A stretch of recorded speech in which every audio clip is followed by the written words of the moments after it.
As with all application development, nothing is that straightforward, and an existing context menu can be programmatically modified for use with the current control. This is achieved by calling the context menu, calling the create menu message, and a menu structure parameter. The menu structure parameter contains the same layout as the sysrepos menu context record, and to override an existing menu you will need to pass in the fields that need to be overridden. To programmatically create a menu, you will need to pass in a fully defined record. Menus changed or created programmatically are not saved to the repository. Instead, they're saved to the sysrepos menu context with a key of temp_context menu _station, where station is the station ID of the user. The key to the sysrepos menu context record has a format of application name, 2 asterisks, form name, asterisk, control name, and the layout of the record is fully documented in the OpenInsight help file, so I'm not going to cover that in any great detail here. However, the record contains @fm delimited rows of @vm delimited data. Right, so that's the background information. We'll now go on and we'll look at creating a context menu using the toolset.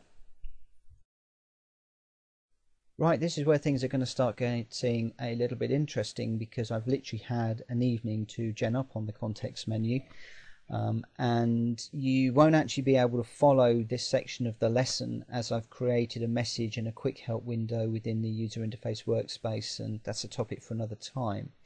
However, I will create a small store procedure, and this along with the other windows will be used to demonstrate how programs and entities can be called from a context menu. So you could follow this just using the store procedure, but not the other two windows, and you'll follow that as I'm going through this. So the first thing that I want to do is to open up the system editor, and we'll go File and New Store Procedure, and we're going to be creating a subroutine, and we're going to call this mp_context menu test. Remember, I always prefix my entities, and this is just showing that this is going to be a little test, and we don't want to work with any parameters in this particular instance, so we'll put void in at the end.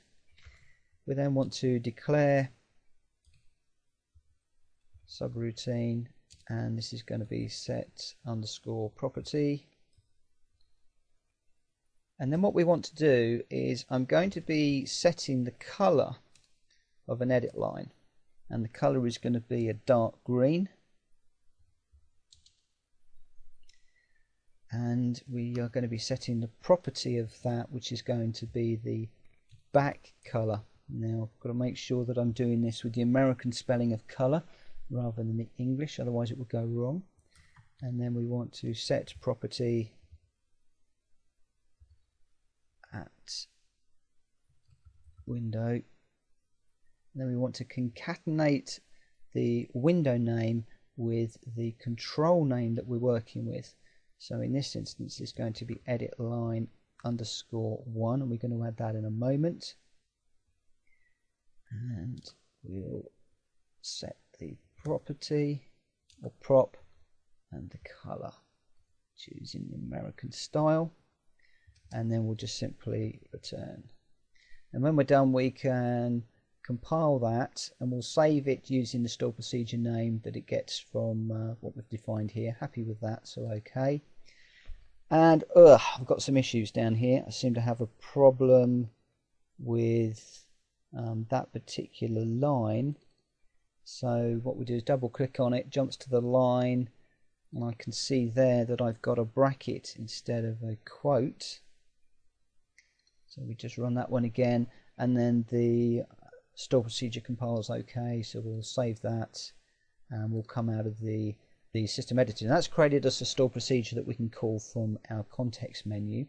So let's open up the UI workspace, and I want to open up our form because I want to add a control on there. So we're working with a patient entry form still, and I'll grab a non-bound edit line, and I want to make sure that this is called edit line 1 so that it's the same as in our and store procedure that we've just done. So this is the one that we're going to be putting the context menu on. I'll file and save that.